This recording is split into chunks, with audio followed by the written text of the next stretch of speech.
Buen día a todos. Bueno, gracias por la convocatoria.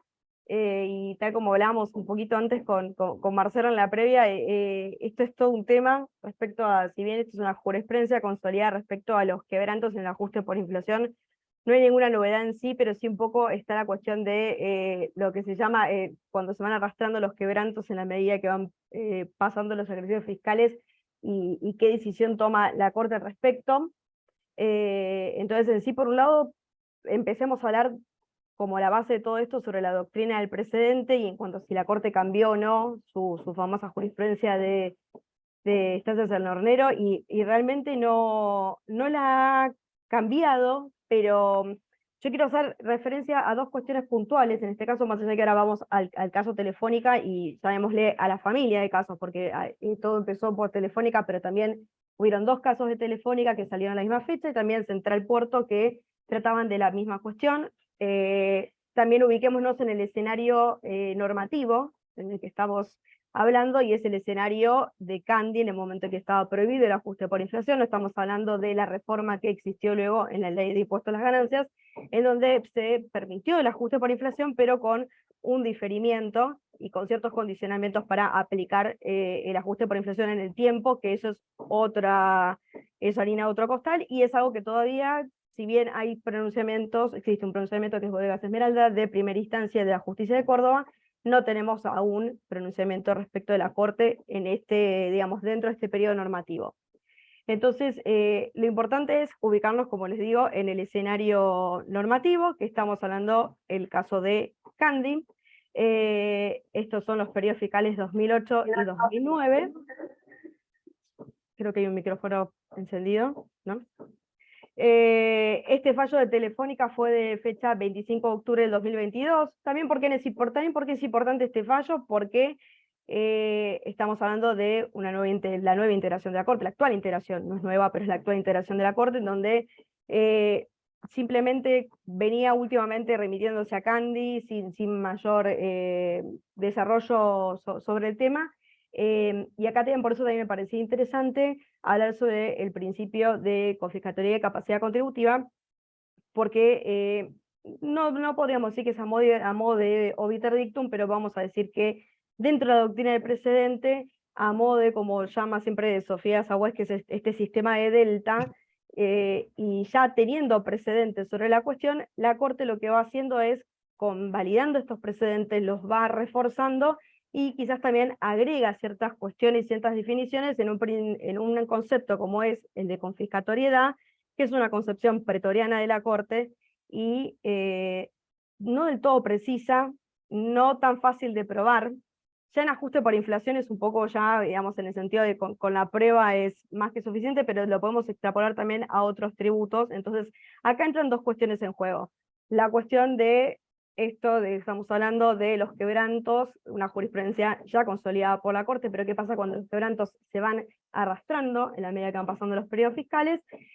Cómo se aplica o no la doctrina ya consolidada de Estancias del Hornero y el concepto de confiscatoriedad, en donde el ministro Rosati hace algunos agregados y quizás nos acerca un poco más hacia una definición que no sé si nos puede llegar a servir o no del todo para los litigantes, pero bueno, nos da un poco más de wording para el caso de las defensas y nos acerca un poco más a un concepto que, si bien deriva del principio de propiedad, del artículo 17 de la Constitución, no está definido per se en ninguna norma y fue una creación pretoriana de la Corte. Esta es la breve introducción del tema.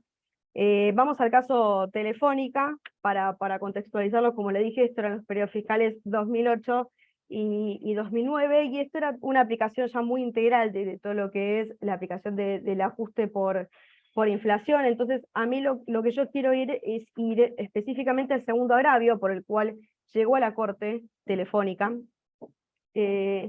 y donde justamente estaba esta famosa actualización de los quebrantos impositivos. ¿Qué pasa con la actualización? ¿Se puede actualizar el quebranto impositivo? Y la Corte lo que remite en su fallo es al dictamen de la Procuración. Entonces yo acá directamente, para ser más precisa y evitar citar mal, creo que no hay nada mejor que ir a la fuente, y acá en este caso, como la Corte remite al dictamen de la Procuración, tengo en mi machete las partes más sustanciales sustanciosas de lo que dijo la Procuración respecto a esta actualización de los quebrantos. Y creo que esto es muy importante para que también lo tomen en cuenta, ya que la Corte remitió el dictamen de la Procuración, y hablemos de la doctrina vertical, la obligatoriedad vertical del precedente para el resto de los tribunales, en el caso de las cámaras federales, que tengan que tener en cuenta la doctrina de la Corte. Y la Procuración lo que dice es: nada encuentro en la sentencia de la causa Candy que permita inferir que BE haya consagrado en el título sexto de la Ley de Impuesto a las Ganancias como único mecanismo de ajuste permitido para demostrar la confiscatoriedad del tributo. Y agrega que de la lectura de la Ley de Impuesto a las Ganancias se desprende que, además del mecanismo previsto en su título sexto, dicha ley permitía también reflejar las variaciones de precios para el cálculo de, bueno, y ahí habla mucho más, y se extiende a las amortizaciones, a los costos impositivos computables correspondientes a los bienes muebles, inmuebles, llaves, marcas, patentes, derechos de concesión y otros activos similares enajenados. Esto también ocurre porque muchas veces las cámaras federales acotan el mecanismo de ajuste por inflación, la posibilidad de poder aplicarlo, la autorización de aplicarlo, y lo acotan a la ley, a ciertas partes de la ley de impuesto a las ganancias. Y puntualmente ahora sí, respecto a la actualización de quebrantos, ¿qué es lo que dice la Procuración y adhiere la Corte a lo que dijo la Procuración? La Procuración lo que dice respecto a la actualización de quebrantos de ejercicios previos, es lo que estamos hablando, ¿no? Y dice: lo dicho hasta aquí se encuentra en línea con los fundamentos expresados en mi dictamen emitido en la causa registrada, bueno, y ahí se remite a fallos anteriores, dice, cuyos términos BE compartió e hizo suyos. O sea, acá tenemos no hay ningún tipo de problema, o digamos, no hay criterios disímiles entre la Procuración y la Corte, algo que también es rescatable, y en donde sostuvo que la confiscatoria planteada por el actor en dicha causa no podía ser encuadrada dentro de los lineamientos de tal doctrina, por la sencilla razón de que no había tributo a pagar que pudiera ser cotejado con el capital o la renta grabados para verificar si se producía una absorción inadmisible de estos. Acá, ¿qué está haciendo? Está remitiendo a la famosa doctrina establecida en la causa de Estancias Argentinas Salonero, que es que si no hay tributo a pagar, no es posible cotejar con el capital o renta grabados para fijar si hay una absorción del capital para poder aplicar o no el ajuste por inflación. Pero dice, por el contrario, en el subyúdice hay impuesto a pagar. Y aquí es donde cambia la cuestión. Hay impuesto a pagar y la controversia se ciñe a dilucidar si tal importe calculado, entre otros conceptos, con los quebrantos a valores históricos, insume una sustancial porción de las rentas obtenidas por el actor y excede cualquier límite razonable de imposición, configurándose así un supuesto de confiscatoriedad. Es decir, estamos hablando que no cambia la doctrina del precedente, porque se sigue aplicando instancias del hornero, porque si no hay tributo a pagar, no puede ser cotejado con el capital o renta grabados para verificar si hay absorción inadmisible en estos casos, pero al haberse actualizado estos quebrantos en ejercicios previos y digamos, si existe un tributo a pagar, bueno, ahí sí resulta aplicable la doctrina de Candy. Entonces, digamos, la respuesta a todo esto, para simplificar la cuestión, es: si no hay tributo a pagar, obviamente no se puede aplicar la doctrina Candy, pero con la actualización de los quebrantos de ejercicios previos y termina dando tributo a pagar, sí es posible aplicar la doctrina Candy. Y esto es la primera vez, sí, es verdad, que llega a la Corte, y esto es totalmente aceptado de forma pacífica por la Corte en su actual integración, remitiéndose el dictamen de la Procuradora. Algo que también quiero destacar, que es algo que a mí me llama poderosamente la atención, no sé qué opinan, esto podemos dejarlo después también para un debate, no es del todo, o sea, no hace en sí el tema de la actualización de los quebrantos o no, pero lo que yo me pregunto es por qué la Corte sigue, porque eso también pasó en otros fallos, de algo que los tribunales inferiores ya no lo están haciendo, por qué se sigue aplicando la cuestión de las costas por su orden, por la complejidad del caso. Creo que esto es algo que ya es vetusto, ya no hay complejidad del caso, y que el caso está por demás resuelto, y hay un montón de situaciones de este estilo. Vivimos en un país que que siempre tiene inflación. Estos planteos llegan de forma muy frecuente a la Corte, entonces este tipo de la aplicación de las costas por su orden y no al fisco vencido, al fisco nacional vencido, no termino de entender por qué la Corte insiste en esta cuestión, porque yo ya no hay una cuestión compleja, no hay una cuestión novedosa, y sin embargo se sigue insistiendo sobre esta cuestión, y a mí por lo menos me parece grave, si bien lo importante es el resultado para el contribuyente en el sentido de que se le permite, ante un arrastre, digamos, de quebrantos y actualización de quebrantos que termina dando un impuesto a pagar y se le permite aplicar el ajuste por inflación, el tema de las costas no deja de ser parte de los gastos causídicos, y que el litigante no pueda discutir esta cuestión porque ya sabe cómo se va a pronunciar la Corte, y por lo que vemos no va a cambiar su criterio, a mí me parece cuanto menos, me parece preocupante, porque me parece que ya no es necesario seguir con esta cuestión. Y lo que quería, por último, recalcar es algunas cuestiones que me pronunció el doctor. Bueno, esto como les dije también, todos estos fallos son del 25 de octubre del 2022, Central Puerto también, lo mismo, venía también, todos son de la misma fecha, y como les digo, sí estaba, por ejemplo, en los casos de Cámara, que donde sí se hablaba, yo estoy viendo acá, quería corroborar para no equivocarme, pero sí, lo mismo, costas por su orden en atención a la complejidad de la cuestión debatida. Yo sinceramente no veo cuál es la complejidad en la cuestión debatida, pero como les decía, esto es por un lado como que no podemos decir que haya cambiado la doctrina del precedente ante estos casos, entonces sí es un pronunciamiento sumamente relevante, porque es un caso distinto que llega a la Corte, pero la Corte aplica su doctrina del presente, que me parece que no es algo menor, porque la Corte a veces nos genera sorpresas en cuanto a cómo resuelve. Pero en cuanto, volviendo a lo último que quería tocar, que era la cuestión de los conceptos de capacidad contributiva y el principio de confiscatoriedad, que sobre todo el principio de confiscatoriedad, que ya desde antaño la Corte lo viene definiendo, y que bueno, el tema de los ratios y cómo va definiendo los famosos porcentajes de cuándo un impuesto es confiscatorio o no, cuándo se absorbe una porción sustancial de la renta o no, y bueno, y la prueba, cómo hay que probarlo, etcétera, etcétera, y que va a depender de cada tributo, de la naturaleza, qué grava cada tributo, si grava el capital, si grava la renta.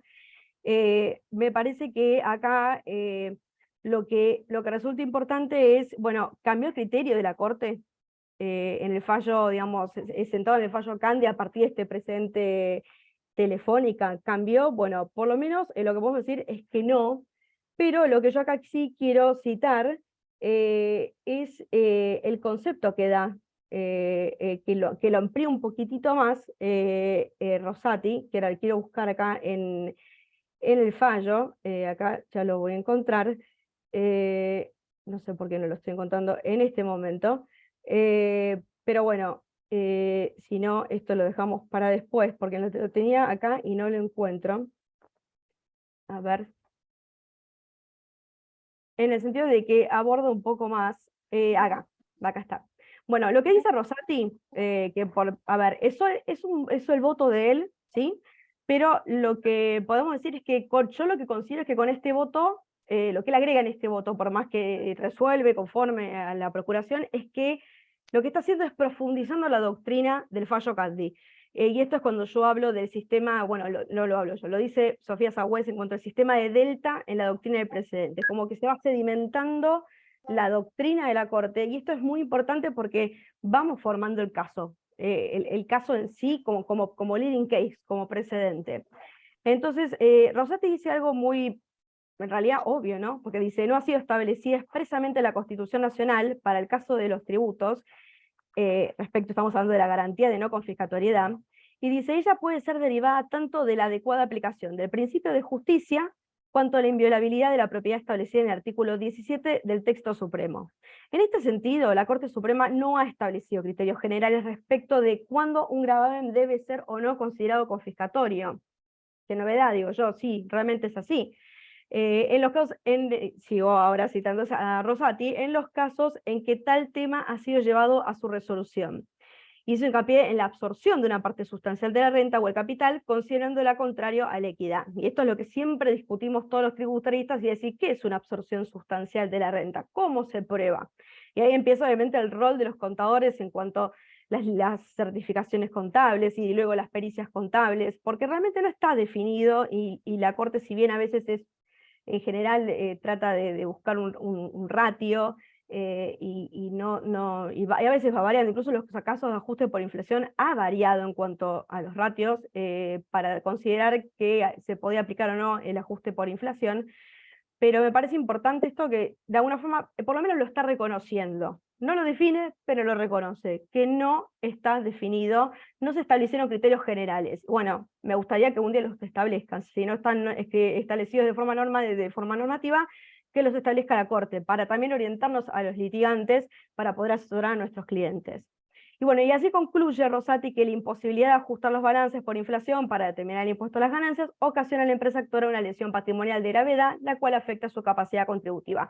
Así llega a su conclusión a raíz de toda la prueba producida en la causa.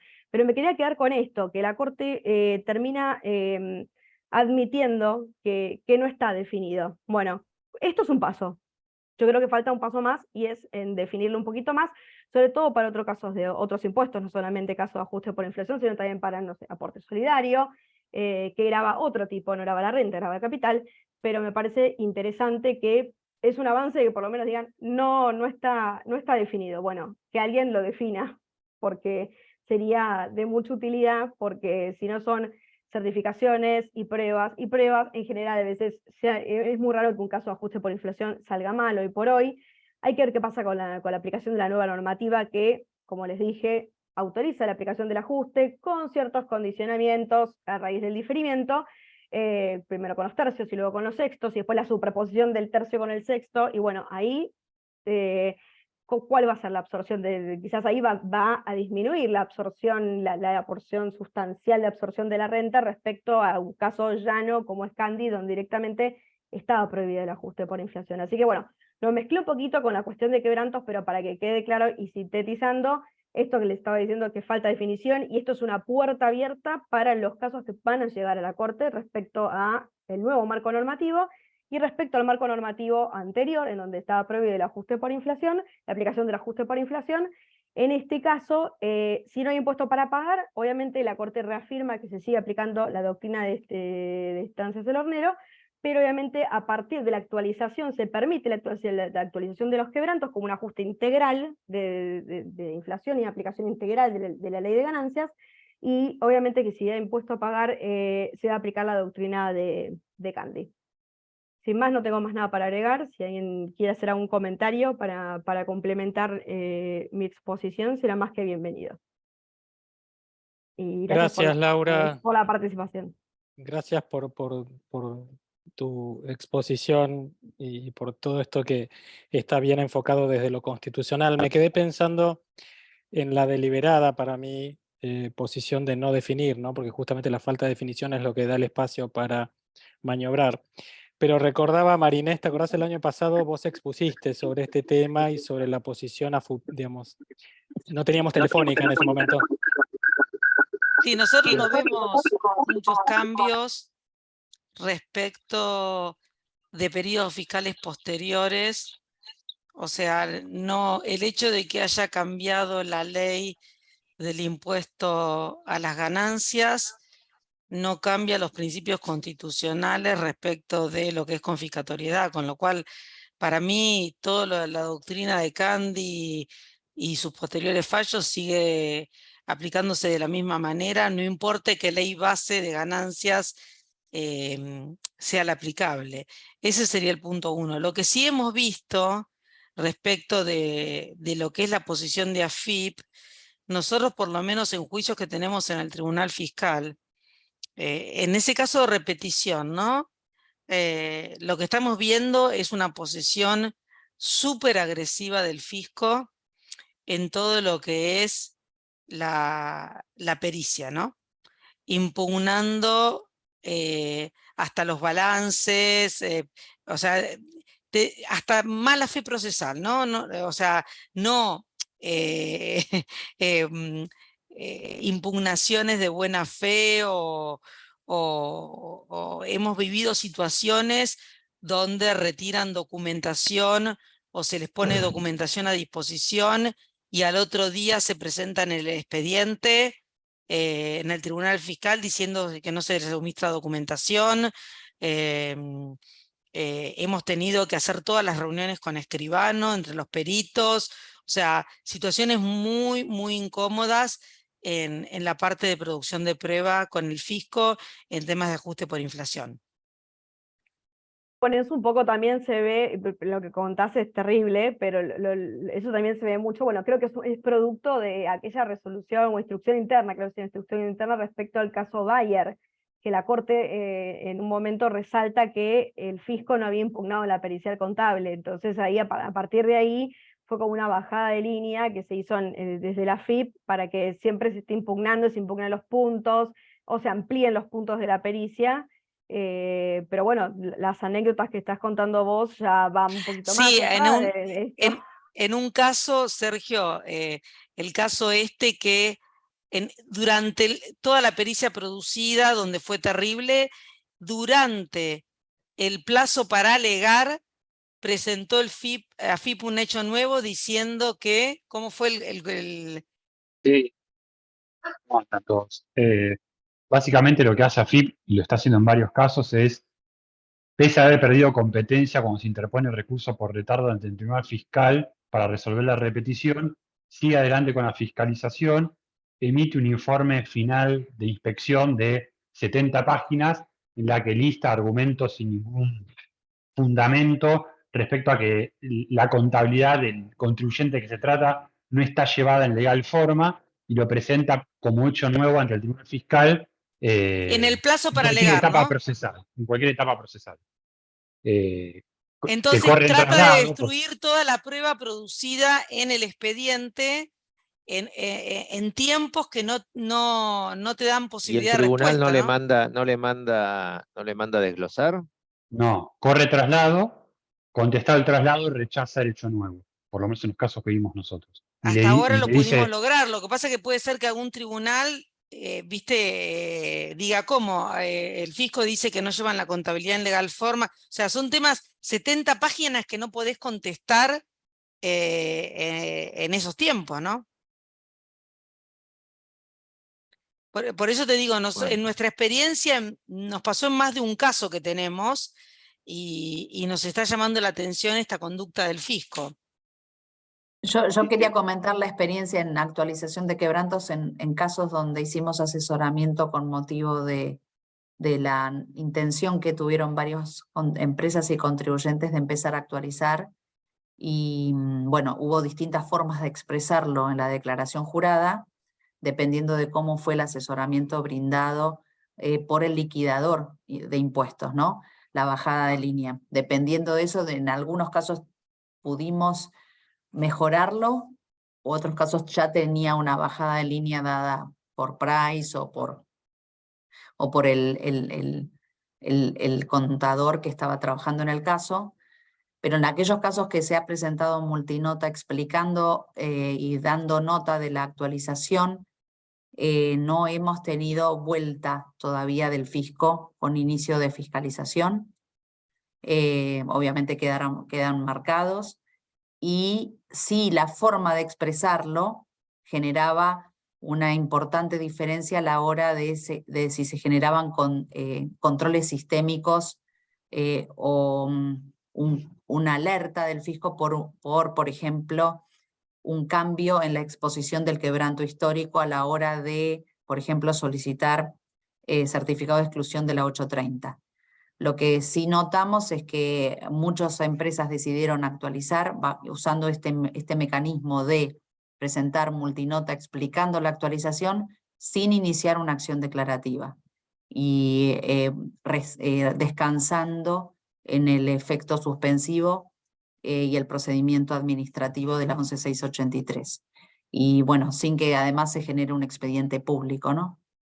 Nosotros también tenemos todos los casos, que muchos te diría, porque los contribuyentes, lo que notamos es que contribuyentes muy conservadores, que durante muchos ejercicios, aún para la aplicación de la PORI título, o sea, el común, venían pagando e iniciando repetición, aunque solo les quede actualización de amortizaciones de bienes de uso pre-2018 o quebrantos alguna de esas solamente ahora, han decidido tomar la decisión y presentar multinota, y también está el tema de la exposición, Corina, porque creo que es verdad lo que vos decís, depende en qué línea lo pongas, porque también, por ejemplo, depende en qué línea lo pongas, en el ejercicio anterior también no te pegaba en las cuotas de anticipo extraordinario. Anticipo extraordinario, correcto.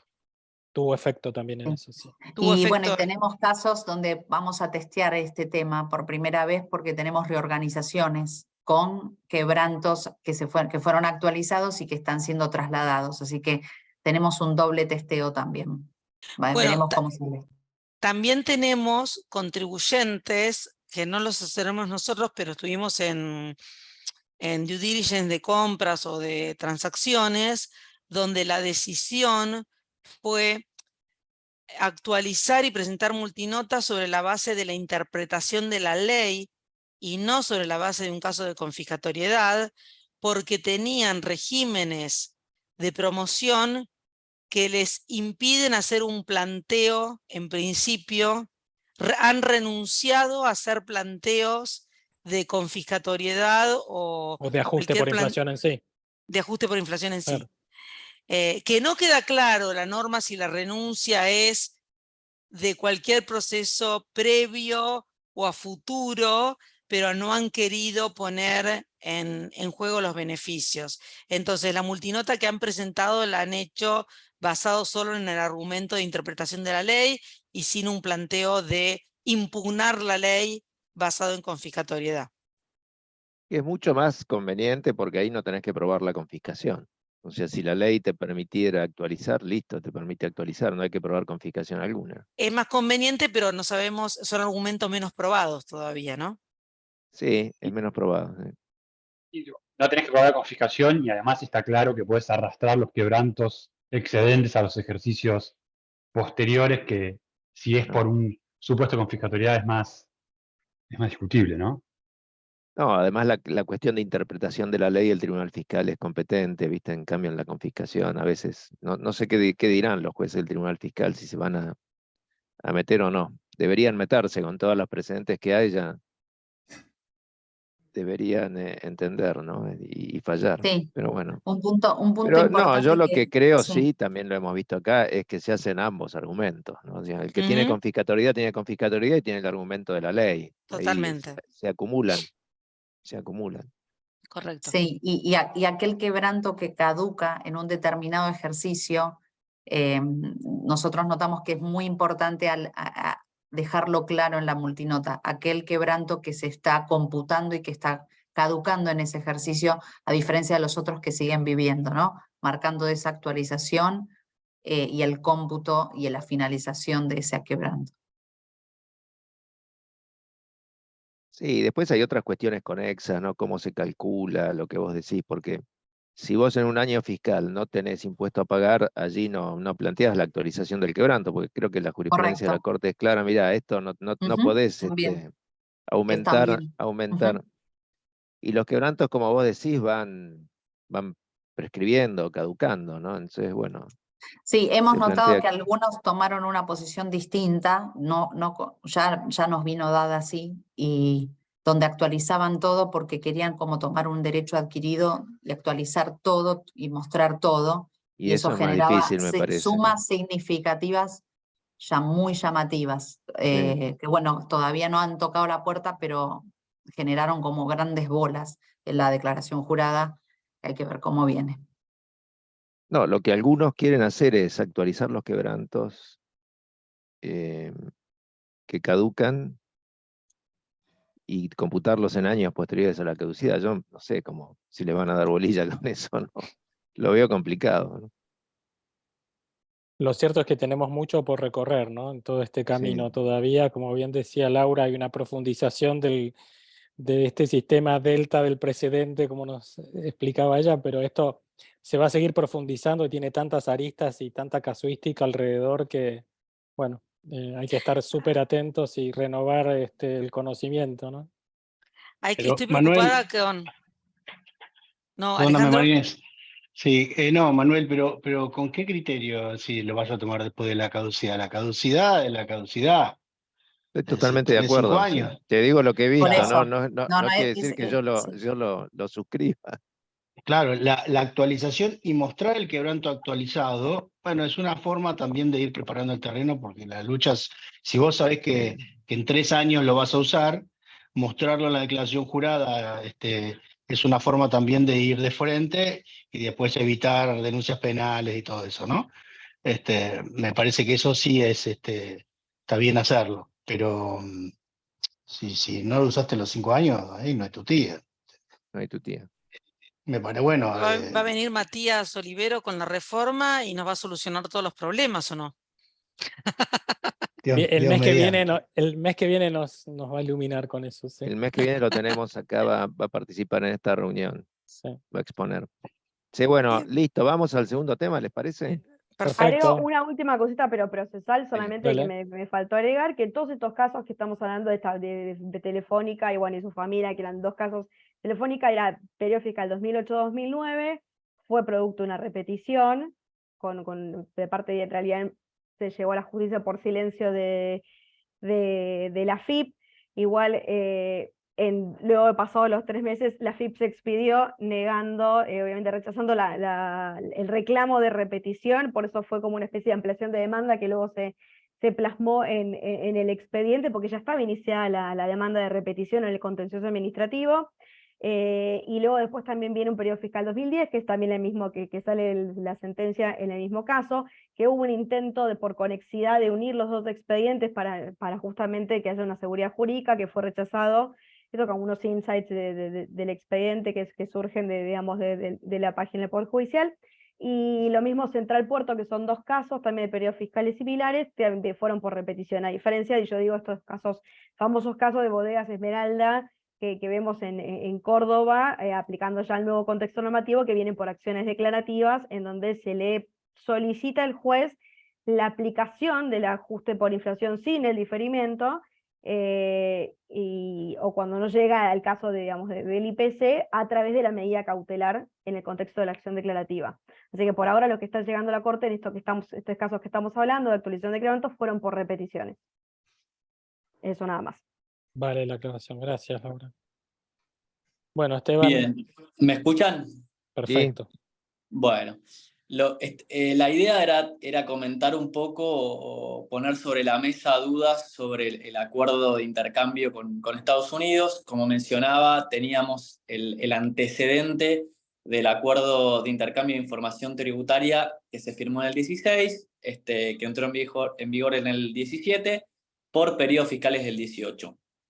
Y lo que estaba comentando era que obviamente no era automático, el fisco tenía, digamos, se buscaba evitar el phishing expedition, entonces el fisco, en este caso el fisco argentino, debía identificar 6 temas, 6 cosas: 1, la persona; 2, el periodo fiscal; 3, el asunto o concepto; 4, las razones para creer que la información solicitada era relevante; 5, las razones para creer que la información estaba en poder de la otra autoridad; y 6, una declaración que diga que había agotado todos los medios disponibles, ¿no? Entonces, se firma eso respecto a el acuerdo de la era Macri. El 5 de diciembre del 2022 se firma el acuerdo intergubernamental modelo 1, como todos sabemos, que abarca 50 estados, incluyendo Delaware y South Dakota, que se escribió un montón sobre que no tiene efecto retroactivo, que la información sería por el 2023, y se discutió también respecto a si el reporte se iba a recibir en septiembre del 2023 o en el 2024. Creo que todos sabemos o miramos en su momento este acuerdo y vimos el concepto de cuenta reportable para la Argentina, donde tenemos la cuenta de depósito, donde tienen que darse 2 requisitos concurrentes: persona humana con intereses mayores a $10, y ahí en este supuesto se excluían las sociedades o trusts o similares. Y 2, están las cuentas financieras, donde tiene que ser un titular residente argentino y tener ingresos de fuente americana. Aquí sí se incluyen a las sociedades, y obviamente empezamos todos a estudiar cómo se iba a intercambiar la información respecto a la fuente americana. Creo que se sabe que el fisco americano se hace esa información con el formulario 1042, que son todas las rentas de fuente americana que el agente de retención retiene, en este caso a los residentes argentinos, y el 1042S, que es por los dividendos. Es información que se entrega todos los marzos de cada año por el periodo calendario cerrado con antelación. O sea, en marzo del 2023 venció lo que fue el periodo fiscal 2022.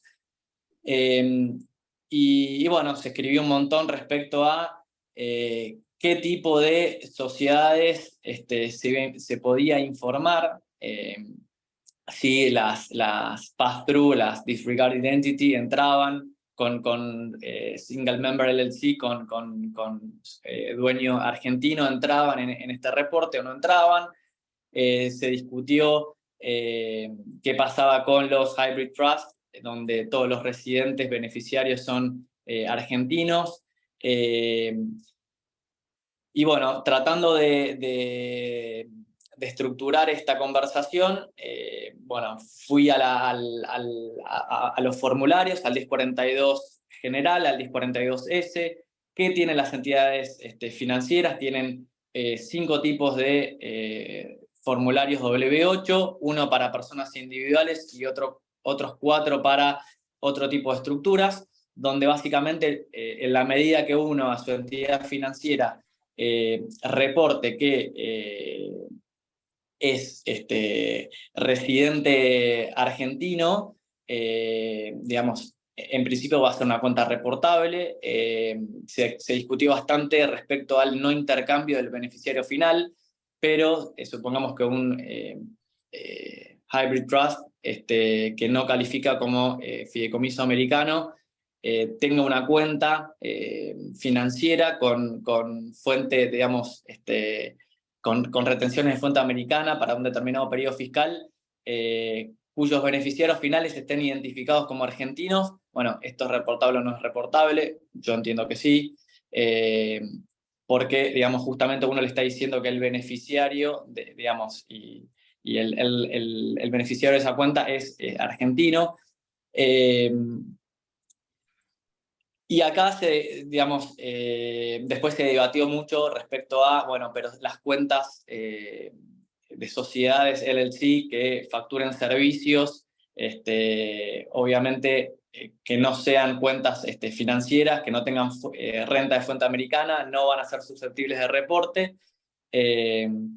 Entonces podemos tener una single member LLC con una cuenta que factura servicios desde Estados Unidos por fuente, digamos, de renta no americana. Bueno, en principio esa sociedad no va a ser reportable.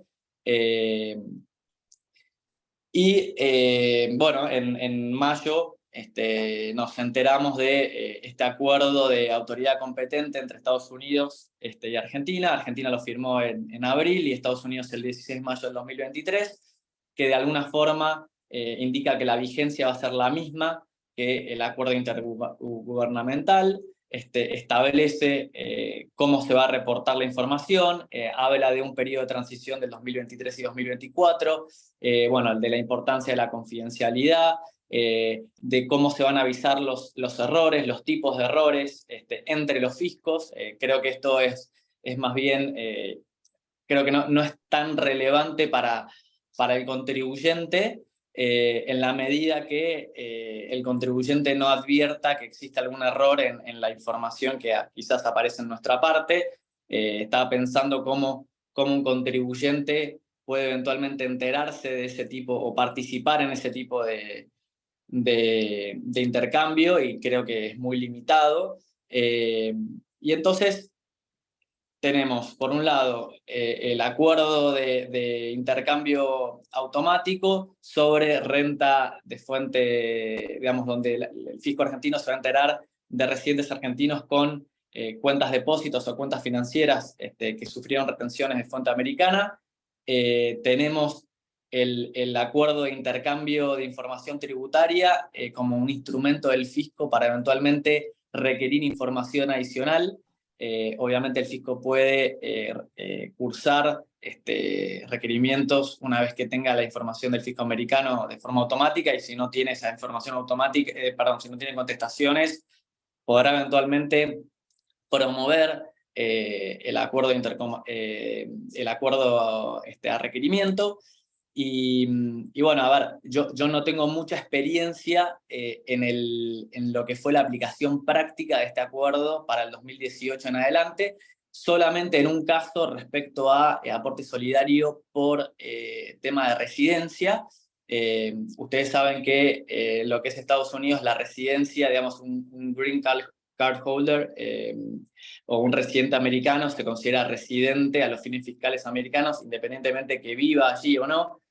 Entonces, para que un americano que fue residente fiscal argentino pierda la residencia en Argentina, debiera, digamos, readquirirla en Estados Unidos, y es algo quizás de difícil prueba para el contribuyente, porque el fisco, digamos, lo que acepta es, bueno, las ausencias o o que adquiera la residencia migratoria permanente en esa jurisdicción. Entonces, bueno, en ese supuesto vimos cómo el fisco había aplicado el acuerdo a requerimiento y funcionó, pero no, digamos, es una herramienta que tiene el fisco que en mi experiencia, yo lo he visto solo una vez, no sé cómo lo utilizará en la práctica, pero creo que con la experiencia que tiene con el modelo, digamos, el intercambio automático que viene de la OCDE, con la tecnología, y cómo esto es algo dinámico, porque cada vez el fisco se va perfeccionando en la información que recibe, en cómo procesa la información. Creo que el fisco tiene un andamiaje interesante para hacerse la información de determinadas situaciones que sean eventualmente reportables por el fisco americano de forma automática a raíz de este acuerdo intergubernamental, disiento con los que opinan que el alcance va a ser limitado. Obviamente va a depender del fisco de cuánto esfuerzo ponga en chequear o buscar esa información. Pero bueno, tiene el andamiaje, somos presos de los formularios 1042, 1042S, de los formularios W8. Creo que eso es muy importante para nuestros clientes, entender cómo se están abriendo las cuentas, y quizás muchas veces uno tenga que meterse en cómo se llenan esos formularios en adelante. Bueno, en adelante tendría que haber sido el 2023. Y bueno, me imagino que vamos a aprender bastante con la evolución de estos periodos de transición 2023-2024. Eso es un poco el disparador. Después también hay un concepto bastante interesante que lo han comentado en la Asociación Argentina de Estudios Fiscales y que está dando vueltas, que es el de intermediario calificado. Entidades como Interactive Brokers, o se habló de Pershing, que tienen un convenio con el IRS. Entonces, al ser intermediarios calificados, en el formulario 1042 informan el pool de withholding, entonces no identifican al beneficiario final argentino. Por eso, bueno, somos presos de los formularios, y creo que es importante revisar tanto los W8 en todas sus formas y los formularios 1042 que se reportan todos los marzos de cada año a partir del 2023, ¿no? No sé si alguien quiere comentar, estamos a 5 minutos de la 1. Y disculpas por el tema del audio. Cuando dijiste, Esteban, muchas gracias por tus comentarios. Cuando dijiste que se intercambió información en ese caso particular, ¿qué se pidió al fisco americano? ¿Si la persona era residente fiscal americana? Correcto. No, el residente, digamos, era un nacido argentino, green card holder, que bueno, había vivido en Estados Unidos, vino a la Argentina, tenía bienes por más de 200 millones, digamos, considerando los activos del exterior, y se mudó en el 2020 a Estados Unidos. Entonces obviamente tenía más de 90 días en Argentina en el 2020, y el fisco no aceptaba, digamos, lo que era el informe de migraciones, o por lo menos no lo tomó, digamos, y fue así como promovió ese intercambio.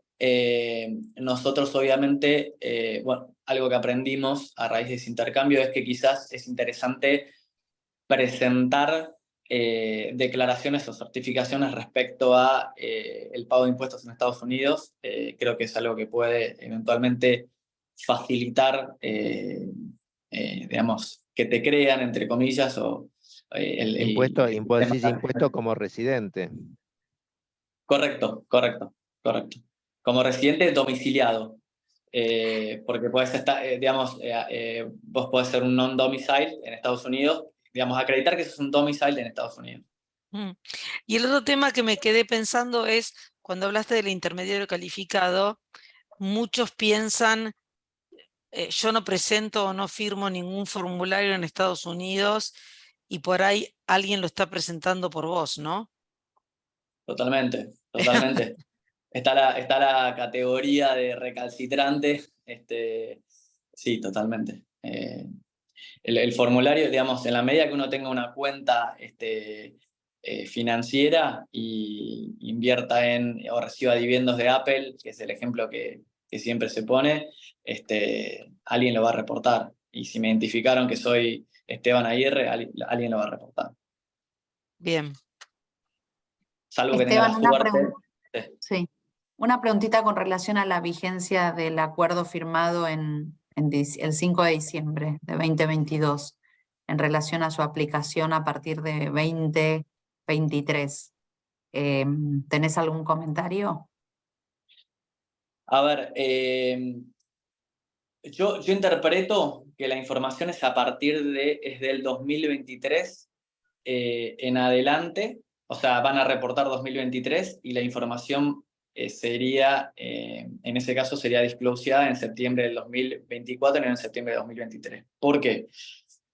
En primer lugar, a ver, es una duda y creo que se discutió bastante. En primer lugar, las entidades financieras argentinas reportaban directamente al fisco americano, y se les avisó que para el 2023, no el 2022, ya tienen que reportar al fisco argentino. Entonces, las entidades financieras argentinas reportaron en marzo del 2023 por el 2022, como lo venían haciendo, y ya les dijeron que en el 2023 tienen que reportar a la FIP. Eso como punto... Sí, pero eso es de acá para allá. Digo, de allá para acá, ¿cómo lo Porque es interpretas? espejo. Claro. Depende si se dan A los ver, requisitos. Claro, porque es una Argentina considera que brinda la información antes que Estados Unidos, ¿no? Claro, pero digamos, hay una... Después está en la fuente, ese era el primer punto, digamos, de esta construcción de va a ser el 2022, va a ser el 2023, ¿cuándo? Entonces, bueno, ver qué estaban haciendo las entidades financieras en Argentina respecto de esto y del concepto de espejo.